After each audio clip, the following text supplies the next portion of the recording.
Cape Verde versus Argentina, the round of 32, another blockbuster. നമ്മൾ Japan versus ബ്രസീലിൻ്റെ block കണ്ടു, Portugal versus Croatia മാച്ചിൻ്റെ block കണ്ടു, Morocco versus Holland മാച്ചിൻ്റെ block കണ്ടു. അങ്ങനെ കുറേ block busters നമ്മൾ കണ്ടു. അതിൽ ഇംഗ്ലണ്ട് വേഴ്സസ് കൊങ്കോ, അതുപോലത്തെ ഒന്നും കൂടി നമുക്ക് round of 32. African teams are really giving very good opposition to the big giants. Current defending champions ആയിട്ടുള്ള അർജന്റീനക്കെതിരെ ഈ എജാതി പെർഫോമൻസ് ആണ് കാപ്പ വേർഡെ പുറത്തെടുത്തത്. ഒരു ജയം പോലും ജയിക്കാതെ വെറും 2 ഗോൾ കൺസീഡ് ചെയ്ത് മാത്രമാണ് ഗ്രൂപ്പ് സ്റ്റേജിൽ അവർ ഇങ്ങോട്ട് ക്വാളിഫൈ ആയത്. എന്തുകൊണ്ട് സ്പെയിൻ ഇത്രയധികം കാപ്പ വേർഡെക്കെതിരെ വെള്ളം കുടിച്ചു എന്നുള്ള കാര്യം നമുക്ക് ഈ പരിപാടി കണ്ടപ്പോൾ മനസ്സിലായിട്ടുണ്ടാകും. അർജന്റീനക്കാർക്കായാലും football audience completely what a match, കിഡിലൻ മാച്ചായിരുന്നു. ആസൈൻ അർജന്റീന ഹേറ്റർ ഒക്കെ നിങ്ങൾ അങ്ങനെയാണല്ലോ കണ്ടത്. ആസൈൻ അർജന്റീന ഹേറ്റർ എനിക്ക് ഭയങ്കര നിരാശയാണ്. പക്ഷേ Cape Verde was brilliant team. ഈ ഒരു അർജന്റീനയിൽ ലയണൽ മെസ്സി എന്ന് പറഞ്ഞിട്ടുള്ള ഒരു ഫാക്ടർ ഉള്ളത് കൊണ്ട് മാത്രം ജയിച്ചു പോയി. ക്രൂഷ്യൽ ഡേയിൽ വണത്തെ ക്രൂഷ്യൽ അസിസ്റ്റ് കോർണറിൽ ആ സമയത്ത് റൊമേറോക്ക് ഹെഡ് ചെയ്യാൻ വേണ്ടി അങ്ങനെ ഒരു കിഡിലൻ കോർണർ കൊടുക്കാൻ ലയണൽ മെസ്സി അല്ലാതെ വേറെ ആരും അവിടെ ഇല്ല. അത് അങ്ങനത്തെ ഇങ്ങനെ വളരെ കുറച്ച് പേർക്ക് മാത്രമേ അത് കഴിയുള്ളൂ. ലയണൽ മെസ്സി ഇല്ലായിരുന്നു എന്നുണ്ടെങ്കിൽ കാപ്പ വേർഡെ പെനാൽറ്റീസിലോട്ട് പോയി ചിലപ്പോൾ മേ ബി പൊട്ടിയിട്ട് തിരിച്ച് വന്നേനെ. റൗണ്ട് ഓഫ് 32 നാണം കെട്ട തോൽവി ഏൽക്കേണ്ടി വന്നേനെ മെസ്സി ഇല്ലായിരുന്നു എന്നുണ്ടെങ്കിൽ. That's A fact, that's A reality. എല്ലാ അർജന്റീന ഓഡിയൻസിനും ഈ കാര്യവും മനസ്സിലായിട്ടുണ്ടാവും. ഞാൻ പറയേണ്ട ആവശ്യമൊന്നുമില്ല, എല്ലാവർക്കും മനസ്സിലായിട്ടുണ്ടാവും. What a match. വളരെ ഈസി ആയിട്ട് നമ്മൾ വിജയിക്കുമെന്ന് വിചാരിച്ചൊരു മാച്ചായിരുന്നു. ഞാൻ എൻ്റെ ഫ്രണ്ട്സിനോട് പറഞ്ഞു കാപ്പ വേർഡെ അങ്ങനെയല്ല, അവർ നല്ല ഒപ്പോസിഷൻ കൊടുക്കാൻ ചാൻസ് ഉണ്ട്, ചിലപ്പോൾ പൊട്ടാനും ചാൻസ് ഉണ്ടെന്ന് ഞാൻ പറഞ്ഞായിരുന്നു. പക്ഷേ പൊട്ടിയിട്ടില്ല. അർജന്റീന ജയിച്ചിട്ടുണ്ട്. പക്ഷേ that was a very tight match. ഒന്നും പറയാനില്ല ഈ ഒരു മാച്ചിനെ കുറിച്ച്. ഗോൾ കീപ്പർ കാപ്പ വേർഡെൻ്റെ ഗോൾ കീപ്പർ വസീനിയ, എസ്പെഷ്യലി ആ രണ്ടാമത്തെ ഗോളൊക്കെ കാപ്പ വേർഡെൻ്റെ എക്സ്ട്രാ ടൈമിൽ വന്ന് ആ സാൻഡ്രോ മാർട്ടിനസ്, മാർട്ടിനസിൻ്റെ മാഞ്ചസ്റ്റർ യുണൈറ്റഡിൻ്റെ CB, ആ പുള്ളി ഗോൾ സ്കോർ ചെയ്ത സമയത്ത് ഞാൻ വിചാരിച്ചു തീർന്നു, ഇനി അർജന്റീന ജയിച്ചു, 2-1 ലീഡായി. അവിടെ അത് കഴിഞ്ഞൊരു ബുള്ളറ്റ് പോലെ ഒരു സാധനം കൊണ്ട് പോയില്ലേ. എച്ചാതി ഗോള്. മാർട്ടിനസിനൊന്നും ചെയ്യാൻ പറ്റാത്ത അവസ്ഥയായിരുന്നു അതൊക്കെ. അത് കഴിഞ്ഞിട്ടാണ് മാർട്ടിനസ് ഒന്ന് ഓണായത്. അതുപോലൊരു ഷോട്ട് ഫ്രീ കിക്കിൽ നിന്ന് വന്നായിരുന്നു. പക്ഷേ അത് മാർട്ടിനസ് എങ്ങനെയൊക്കെയോ സേവ് ചെയ്തു. കുറേ ഡേഞ്ചറസ് ആയിട്ടുള്ള കുറേ സിറ്റുവേഷൻസ് ഉണ്ടായിരുന്നു. ഈ പിന്നെ എൻ്റെ വേൾഡ് കപ്പും എൻ്റെ കണ്ടൻസും കാര്യങ്ങളും ഇഷ്ടമാണെങ്കിൽ ചാനലിസ്റ്റ് ഒന്ന് ഫോളോ ചെയ്തോ. ഞാൻ പറയാൻ വന്നത് ഈ അർജന്റീന എന്ന് പറയുന്നത് ഫിസിക്കലി ഭയങ്കരമായിട്ട് എനിക്ക് ഇഷ്ടമില്ലാത്തൊരു കാര്യമാണ് അർജന്റീൻ്റെ ആ ഒരു കാര്യത്തിൽ നിന്നും. അർജന്റീന ബ്യൂട്ടിഫുൾ ആയിട്ടുള്ള ഫുട്ബോൾ കളിക്കുന്ന ഒരു ടീമാണ്. ആസ് എ ടീം നല്ല അടിപൊളിയായിട്ട് കളിക്കുന്ന ടീമാണ്.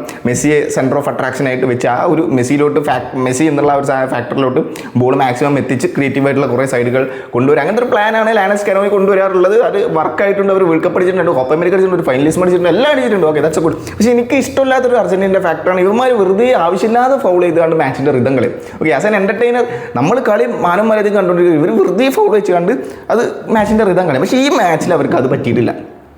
അതെന്തുകൊണ്ടാണ്? Cape Verde was really strong. അവർ ഫിസിക്കലി ഭയങ്കര സ്ട്രോങ് ആണ്. അവരെ ഭയങ്കരമായിട്ട് ബോൾ പിടിച്ച് കളിക്കുന്നുണ്ട്. നിങ്ങൾക്ക് കളി കണ്ടിട്ടുണ്ടെങ്കിൽ മനസ്സിലാക്കാൻ പറ്റും.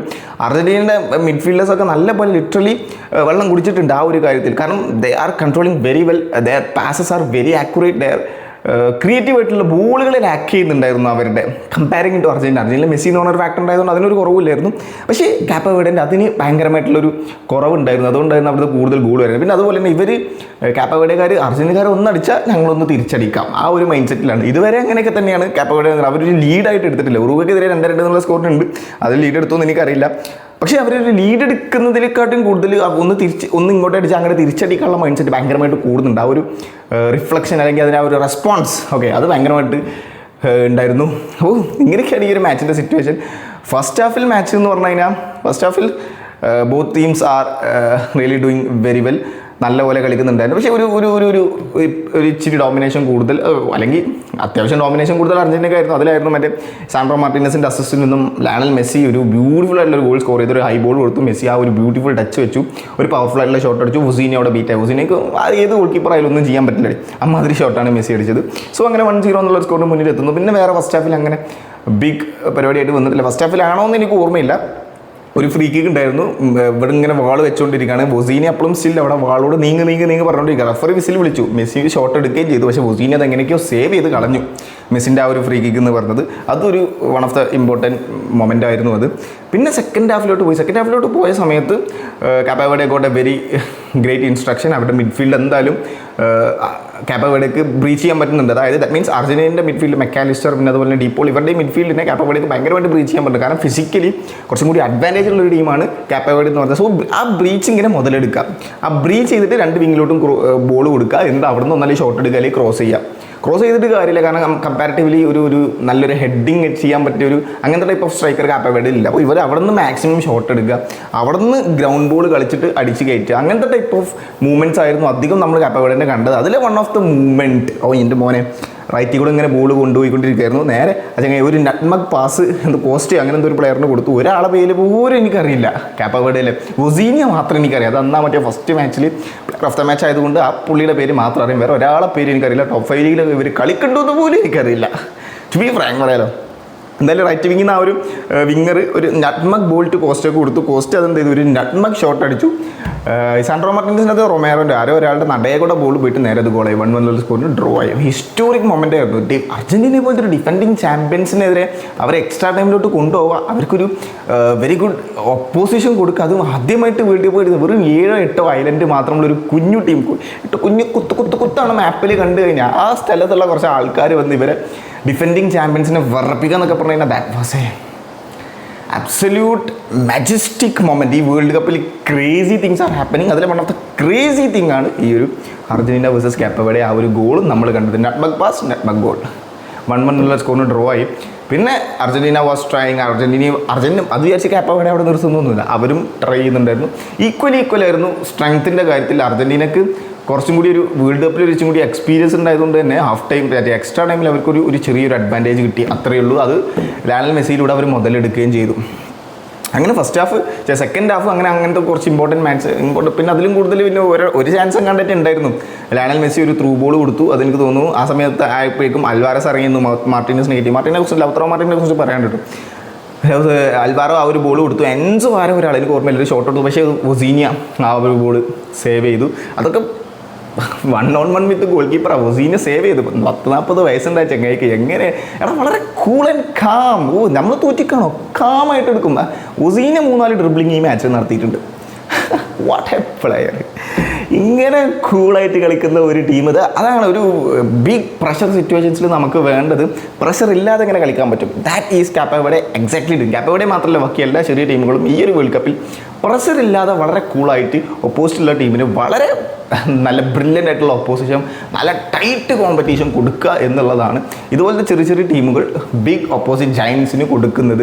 That is literally happening. നമ്മൾ മനസ്സിലാക്കേണ്ട ഒരു കാര്യമാണ്, ബിഗ് പ്രഷർ സിറ്റുവേഷൻസിൽ വരുന്ന സമയത്ത് പ്രഷർ ഇല്ലാതെ നമ്മൾ കളിച്ച് കഴിഞ്ഞ് കഴിഞ്ഞാൽ നമുക്ക് അവർക്ക് നല്ലൊരു ഒപ്പോസിഷൻ കൊടുക്കും. അല്ലെങ്കിൽ നമ്മൾ പേടിച്ച് പ്രഷറായി അങ്ങോട്ടും ഇങ്ങോട്ടൊക്കെ കാണിച്ച് അങ്ങനെ വലിയ ഒരു ഹൊറിബിളായിട്ടുള്ള പാസൊക്കെ കൊടുത്തു കഴിഞ്ഞാൽ പോയി മൂഞ്ചി. ഓക്കെ, അതിന് ചിന്തിക്കണം. അതാണ് വൊസീനിയ പറഞ്ഞത്. ഒരു പ്രഷറില്ലാതെ വളരെ കൂളായിട്ട്.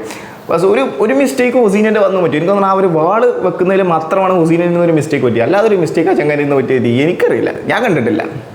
ഓക്കെ, എന്തായാലും അങ്ങനെ പോയി. പിന്നെ കളി എക്സ്ട്രാ ടൈമിലോട്ട് പോയി. അർജന്റീന പോലത്തെ ഒരു ഡിഫെൻഡിങ് ചാമ്പ്യൻസിനെ എക്സ്ട്രാ ടൈമിലോട്ട് കാപ്പവേർഡെ ആദ്യമായിട്ട് വേൾഡ് കപ്പ് കളിക്കുന്ന കാപ്പവേർഡെ എത്തിച്ചു.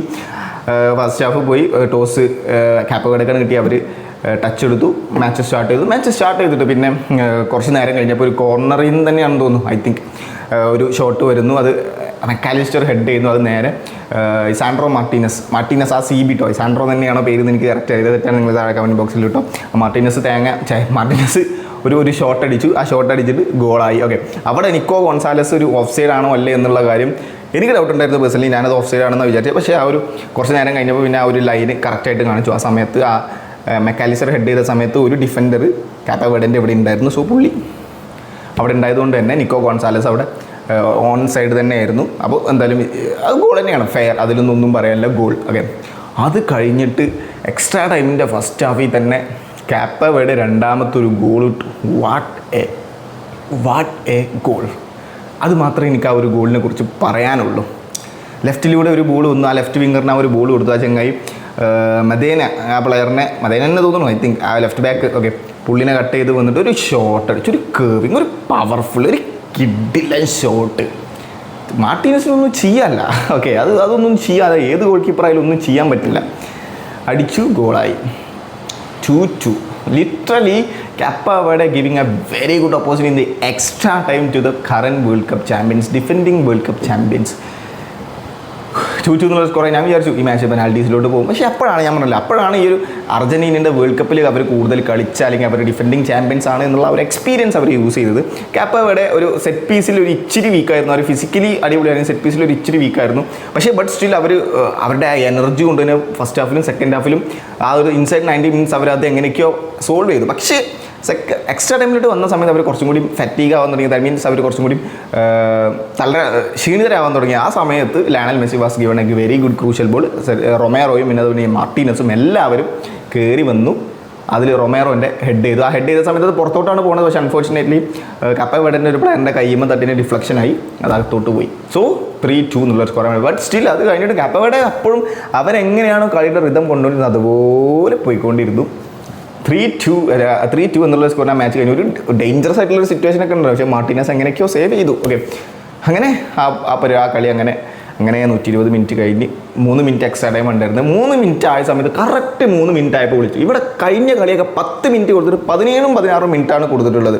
ആ എക്സ്ട്രാ ടൈമിൻ്റെ സമയത്ത് ഗോളൊക്കെ വന്നിട്ടുണ്ട്. സെലിബ്രേഷന് കുറേ സമയം കളഞ്ഞിട്ട് വെറുതെ അർജന്റീന നിലത്തൊക്കെ വെറുതെ ഇരുന്ന് സമയം കളഞ്ഞിട്ടുണ്ട്. എന്തുകൊണ്ട് 3 മിനിറ്റ്? ഓക്കെ, 3 മിനിറ്റായി കറക്റ്റ് വിളിക്കണം. അങ്ങനെയാണെന്നുണ്ടെങ്കിൽ ബാക്കിയുള്ള ടീമിന് അതുപോലെ കൊടുക്കണം. ഓക്കെ, അവിടെ അപ്പുറത്ത് പോർച്ചുഗൽ വേഴ്സസ് ക്രൊയേഷ്യ മാച്ചിൽ ക്രൊയേഷ്യ 12ാമത്തെ മിനിറ്റിലാണ് അടിച്ചത്, 10 മിനിറ്റ് എക്സ്ട്രാ ടൈം കൊടുത്തിട്ട്. അപ്പോൾ ഗോളിൻ്റെ സെലിബ്രേഷൻ തേങ്ങാമാൻ കണ്ടെന്ന് പറഞ്ഞാൽ എക്സ്ട്രാ ടൈമിന് എക്സ്ട്രാ ടൈം കൊടുത്തത്. അങ്ങനെയാണെന്നുണ്ടെങ്കിൽ ഇവിടെയും കൊടുക്കണം. ഇത് 3 മിനിറ്റ് 2 മിനിറ്റ് 59 സെക്കൻഡ് ആയപ്പോൾ കറക്റ്റ് കൊടുത്തു. അത് നിങ്ങൾ അപ്പോൾ അവിടേക്ക് ഒരു ത്രോയിനാണ് കിട്ടിയിരുന്നത്. ആ ത്രോയിൻ എടുക്കാൻ പോലും സമ്മതിച്ചില്ല, അപ്പോഴേക്കും വിളിച്ച്. ഓക്കെ, 3 മിനിറ്റ് ആകുമ്പോൾ കറക്റ്റ് വിളിക്കാം.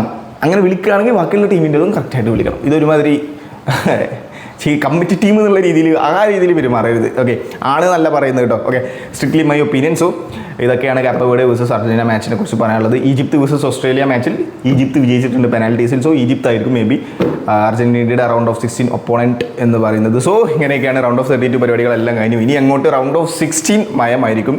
കുറേ ചോദിച്ചു മതി കഷ്ടിച്ചല്ലേ അർജന്റീന ജയിച്ചതെന്ന് പറയുമ്പോൾ അർജന്റീനയും പോർച്ചുഗലൊക്കെ കഷ്ടിച്ചല്ലേ ജയിച്ചത്? ആണ്, എല്ലാവരും കഷ്ടിച്ചാൽ ആരും മെച്ചം പറയാം. പക്ഷേ അർജന്റീനയുടെ ഒപ്പോണൻറ്റ് കാപ്പവേർഡെ ആയിരുന്നു, മറ്റടുത്ത് ക്രൊയേഷ്യയും ജപ്പാനും ആയിരുന്നുള്ളൊരു ഡിഫറൻസ് ഉണ്ട്.